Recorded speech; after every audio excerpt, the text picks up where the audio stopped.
Agirre, lehen dakaria. Gure izaeraren ispilu. El exilio es la tierra de nadie. Aquí hay tiros, allá hay tiros y hay una franja en la mitad. Y tú vas por ahí.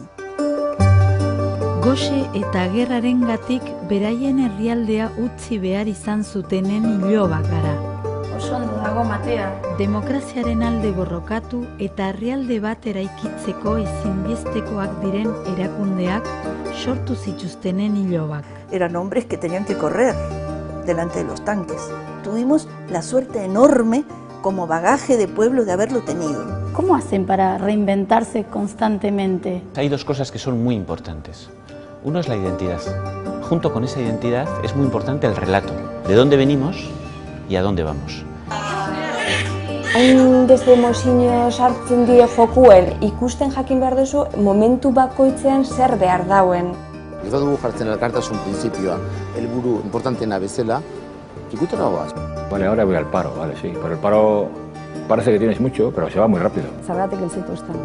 Hil zituzten ideal batzu zituztelako. Tío, ¿cómo no nos contaron que en casa también habían pasado cosas no tan lindas? Niretzat izan da, kriston zimbronazoa.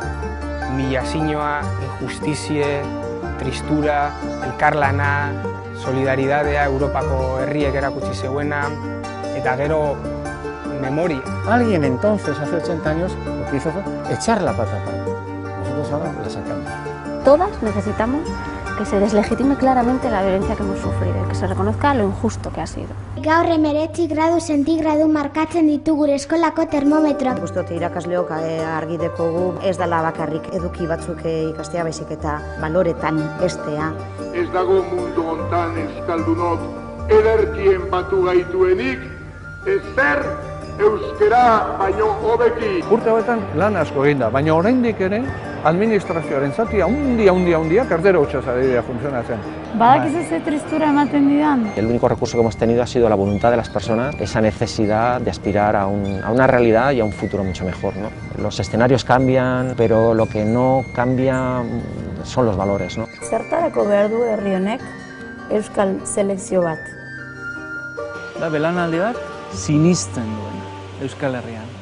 Konbikzioarekin. Bai. Lehen Eusko Jaurlaritza sortu eta 80 urtera oraingo garaira bidaiatuko dut.